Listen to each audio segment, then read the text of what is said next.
ga Aibu Hassan can suna narmu kaya shi da Garba Ado Gawaru.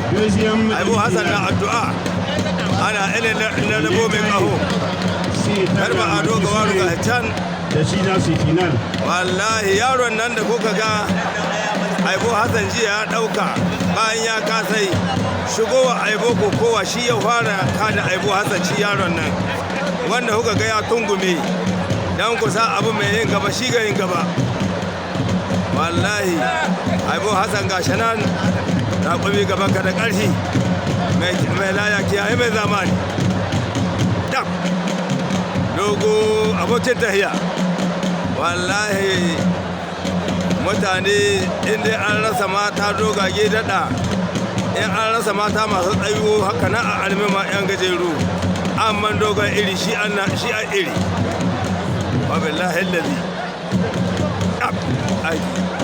aiki Allah akabar dogo kana ganin wasu 'yan kurakurai ga sunan dabra karan ku na farko na minti biyar. Tau Garba Ado Gawaru da Marasha hankali Aibu Hassan Garba Ado Gawaru ga shi nan ya fara aza hannuwa aiki ga shi lalace hankali shi na biya ga shi iske ka hankali.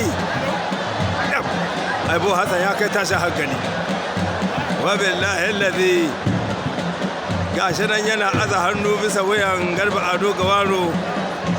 Ado Gawaru na san da yana nan yana jin abin da yake ji.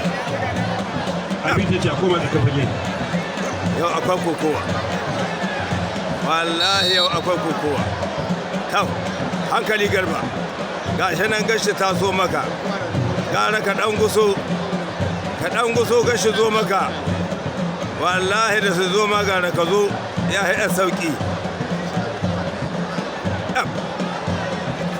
Hankali wadda da Garba Ado Gawaru Aibu hankali tun da dai kaga kayayye na bai da yin wafa hankali da dogo. Inna lillahi Aibu Hassan ya kai dan kuka billahi allazi. Tau hankali karka ba suka wallahi in ka ba aiki za hilalata la ilaha illallah aiki za hilalata innahu min sulaimana subhanallahi dogo hankali Garba Ado hankali innahu min sulaimana za hijiga dau la ilaha illallah aiki ya lalace Aibu Hassan ya tunkuɗe shi wabillahi allazi Aibu Hassan